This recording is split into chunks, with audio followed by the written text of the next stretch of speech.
राधे राधे गुरुजी।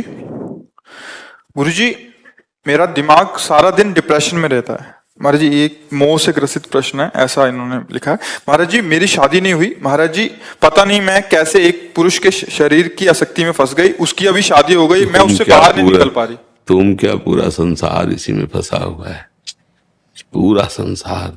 हम लोग अपने अपने मनों को देखते हैं, इसलिए अभी थोड़ी बुद्धि बकाया रहेगी, इसलिए आप प्रश्न कर रहे नहीं कोई प्रश्न। सब संसार मना कष्टानि इंद्रियाणि प्रकृति स्थाली कर सती।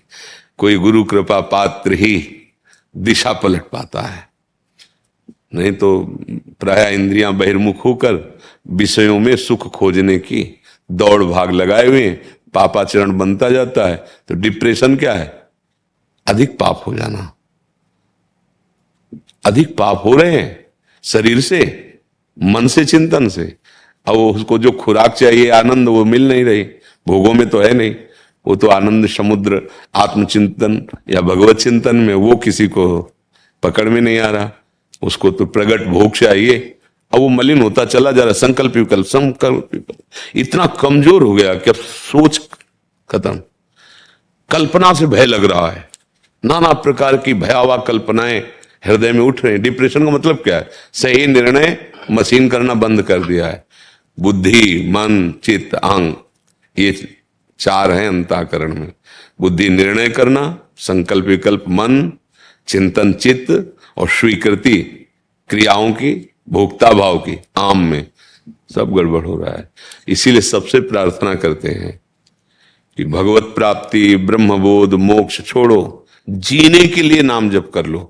अगर ठीक से जीना चाहते हो तो नाम जप कर लो। नाम जप के बिना तुम्हारी बुद्धि पवित्र नहीं होगी, और पवित्र बुद्धि ही ठीक शासन मन पे करती है। नहीं तो मन बुद्धि को अधीन करके इंद्रियों के साथ भोगों में जो मनमानी खेल हो रहा है, आज बुद्धि भ्रष्ट हो जाती है। हम इसीलिए चिल्ला चिल्ला कहते हैं कि जो बेविचार है, जो मांस भक्षण है, मदिरापान है, ये जो नाना प्रकार की कुचाले दुर्वासना मम सदा परिकर्षयन्ति, चैन नहीं लेने देगी तुम्हें, कर लो। कहते हैं अभी तो भजन क्या करना है, मौज मस्ती करनी है, हम कमाते हैं खाते हैं, तो देख लो, आगे चल के देख लेना। क्योंकि पूर्व पाप और वर्तमान के पाप जब मिलेंगे तो ऐसा ब्लास्ट होगा कि जीवन तुम्हारा दुख में, नरक में हो जाएगा। इसलिए अगर पति ना मिले तो परम पति का वरण करके खूब भजन करो। जरूरी इंद्रिय भोग, उसी से जियो, वही जीवन है, उतना ही जीवन है। तो ऐसा लो कि एक बार वरण करो और आर पार निकल जाओ, वो भगवान है। ये मरण धर्मा को क्या करोगे? 4 दिन के बाद वो बदल गया तो फिर क्या करोगे? फिर दूसरे को, फिर तीसरे को। अगर आपके प्रारब्ध में अभी तक नहीं, भगवान का आश्रय लो, होगा भगवान किसी रूप में आकर संभाल लेंगे। उन्हीं का आश्रय। हमारे पास एक ही उत्तर है, भजन के बिना तुम्हारी दुर्गति, चिंता, शोक, भय, किसी की ताकत नहीं है, किसी के जंतुर में और किसी के नाना प्रकार के ड्रामे में। एकमात्र वारी मथे घृत होए बर सिकताते बर तेल, बिनु हरि भजन न भवतरी या सिद्धांत पेल। अगर भजन नहीं करोगे तो दुखों का नाश करने की सामर्थ्य किसी में भी नहीं है। अगर दुखों के नाश करने की सामर्थ्य होती तो ऐसे ऐसे करुणा में महात्मा के संकल्प से विश्व को सुखी कर देते। पर जब तक आप भजन नहीं करोगे, बुद्धि आप नहीं समर्पित करोगे भगवान में, तब तक महात्मा सामर्थ्यशाली होते हुए भी कुछ नहीं कर सकते। लगे तो हैं बड़े बड़े संत महात्मा तप के द्वारा, भजन के द्वारा जगत मंगल का, पर जब तक आप स्वीकार, रसोई बना के दे दिया, आप ना खाओ तो, अच्छा आप खा लिए उल्टी कर दिए तो आपका। इसीलिए भगवान ने गीता में ज्यादा अर्जुन जी से ही कहा, आप चिंतन करो, आप अपने मन को मेरे को दो, आप बुद्धि मय्येव मन आदत सो मई बुद्धि निवेश तो निवेश मय्येव अतुर्धम न संशया, तू मेरे में निवास करेगा। मन मनाव हो, मेरे को मन दे दे, मेरा चिंतन कर। बस वही बात हम बार बार दोहराते हैं कि समस्त दुखों का नाश करने में समर्थ है राधा राधा राधा राधा। अगर भगवान नाम जप नहीं चल रहा है, भगवत आश्रित नहीं हो, तो कोई भी हो, कहीं भी हो, पुण्य प्रताप से कितने भी ऊंचाई पे बैठे हो, दुर्गति पक्की है।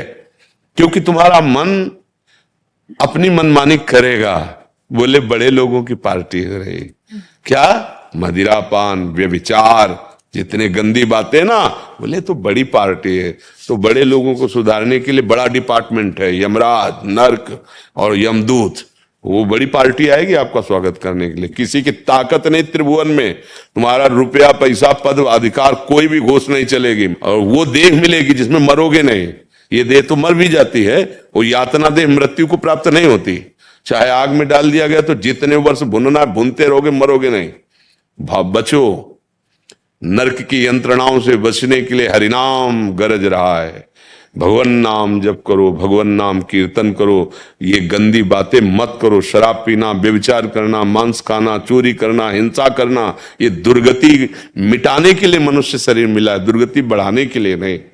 हमारी तो यही एक प्रार्थना रहती कि तुम संभल जाओ, बस तुम्हें कोई दुखी नहीं कर सकता। और तुम्हारी बुद्धि ठीक नहीं तो कोई नहीं। नाम जप नहीं करोगे तो कोल का होके सुख दुख कर दाता, निज कृत कर्म भोग सुन भ्राता। भोगना पड़ेगा। कर्म बड़ा बलवान है, बहुत प्रबल है कर्म, उसको नष्ट कर सकता तो महाबलवान भगवत चिंतन, भगवान नाम। दूसरा कोई मतलब आप जैसे दान पुण्य करो तो शुभ हो गया, जो पाप की वो अशुभ हो गया, दोनों अलग अलग हैं। ये थोड़ी कि तुम्हारा शुभ लद जाएगा अशुभ को नष्ट कर देगा, नहीं। नाम ऐसा है, शुभ और अशुभ दोनों को मिटाकर जीवन मुक्तता की अवस्था ले आवे। हाँ, वो परम सुख प्रदान करने वाला। मान जाओ, भी मान जाओ, कोई भी हो, गंदे आचरण बंद करो, जितना बन सके उतना नाम जप करो और अच्छे आचरण करो। मनुष्य जीवन मिला, अच्छा आहार करो, अच्छे विचारवान बनो, दूसरों को सुख पहुंचाने वाले बनो, अभी शांति आ जाएगी। डिप्रेशन का मतलब क्या है? पापाचरण। सीधी बात। शोक, चिंता, भय, अशांति, ये उसी के हृदय में बढ़ेंगे जो भगवान से विमुख है। जो भगवान के सन्मुख है वो निर्भय होता है, निश्चिंत होता है, निशोक होता है। किसी भी मार्ग से चलो, जिसे हम भक्ति में भगवान कहते हैं, योग में उसे परमात्मा कहते हैं, ज्ञान में उसे ब्रह्म कहते हैं, वही है। उसी के पर्यायवाची सब है। ब्रह्म को, परमात्मा को, ईश्वर को, भगवान को, लाडले प्यारे दुलारे, कुछ भी वही है, उनके सिवा नहीं है। एक नाम पकड़ लो किसी का। हमारे भगवान के विविध नाम हैं, विविध रूप हैं, या गुरु प्रदत्त नाम मन, और अच्छे से जीवन व्यतीत करो तो बढ़िया रहेगा। जरूरी नहीं कि हमको किसी पुरुष का आश्रय लेना ही पड़े। परम पुरुष का क्यों आश्रय नहीं ले? जब हमें आश्रय ही लेना तो पुरुषोत्तम का क्यों आश्रय न ले? भगवान का आश्रय ले ले। तुम हो एक गोचर सबके प्राणपति। हाँ, सब बस यही समझ में आना। नखल गोपिका नंदनो भवा नखिल देहिना मंत्रात्म दे। गोपीजन कहती है, मैं जानती हूं कि आप केवल यशोदा नंदन ही नहीं है, आप सबकी अंतरात्मा में विराजमान आत्म तत्व हैं। नखल गोपिका नंदनो भवा नखिल देहिना। वो बस समझ आ जाए। संत समागम का मतलब होता है समझ ठीक होना। संतों का आशीर्वाद होता है तुम्हारी बुद्धि भगवान के सन्मुख हो जाए। सन्मुख होए जीव मोहि जब ही जन्म कोट यज्ञनाश होता है। भगवान की शरणागति, भगवान की सन्मुखता बिना संतों की कृपा के नहीं होती। साधु समागम मिला तो मतलब भगवत कृपा हो गई। अब मोहि भाव भरोस हनुमंता बिनु। और जब संत मिले तब भगवत कृपा का परिचय हो जाता है। भगवत कृपा से संत मिले और संत से भगवत कृपा का परिचय हो जाता है, और वो परम पद का अधिकारी बन जाता है। बिना प्रयास होई भव भंगा, बड़े भाग पाइप सत्संगा। हाँ, ये नाम जप करो। कोई भी हो, बुरे आचरण जो जानते हो उनका त्याग कर दो, बस इतनी साधना है। असाधनों का त्याग करके नाम जब चल रहा है, खूब कर्तव्य कर्म करो, व्यापार नौकरी जो भी तुम्हारा अधर्म आचरण न करो, यही तुम्हें सुख प्रदान करेगा। कोई भी दवा डिप्रेशन की तब तक काम नहीं करेगी जब तक तुम्हारे अशुभ नष्ट नहीं हो जाएंगे। मूल समझो। और अशुभ नष्ट करने के लिए गरज रही भगवान की शरणागति और भगवान का नाम। भगवान कह रहे ना, सर्वधर्मान परित्यज्य माम एकम शरणम व्रत अहम त्वाम सर्व पापेभ्यो मोक्षयिष्यामि मा शुचा। और नाम संकीर्तनम यस्य सर्व पाप प्रणाशनम। दो बातें बड़ी जोर की है। भगवान की शरण में हो जाओ और भगवान का नाम कीर्तन करो। नाम जब किसी भी मार्ग का पथिक को मानो, संन्यास मार्ग का पथिक है तो प्रणव भी तो भगवान का ही नाम है ना। ओम भगवान का ही तो नाम है ना। हाँ, तो सब हमारे भगवान के अनंत नाम है, कोई भी एक नाम जपो। तो बिना नाम जप करे किसी का मंगल नहीं।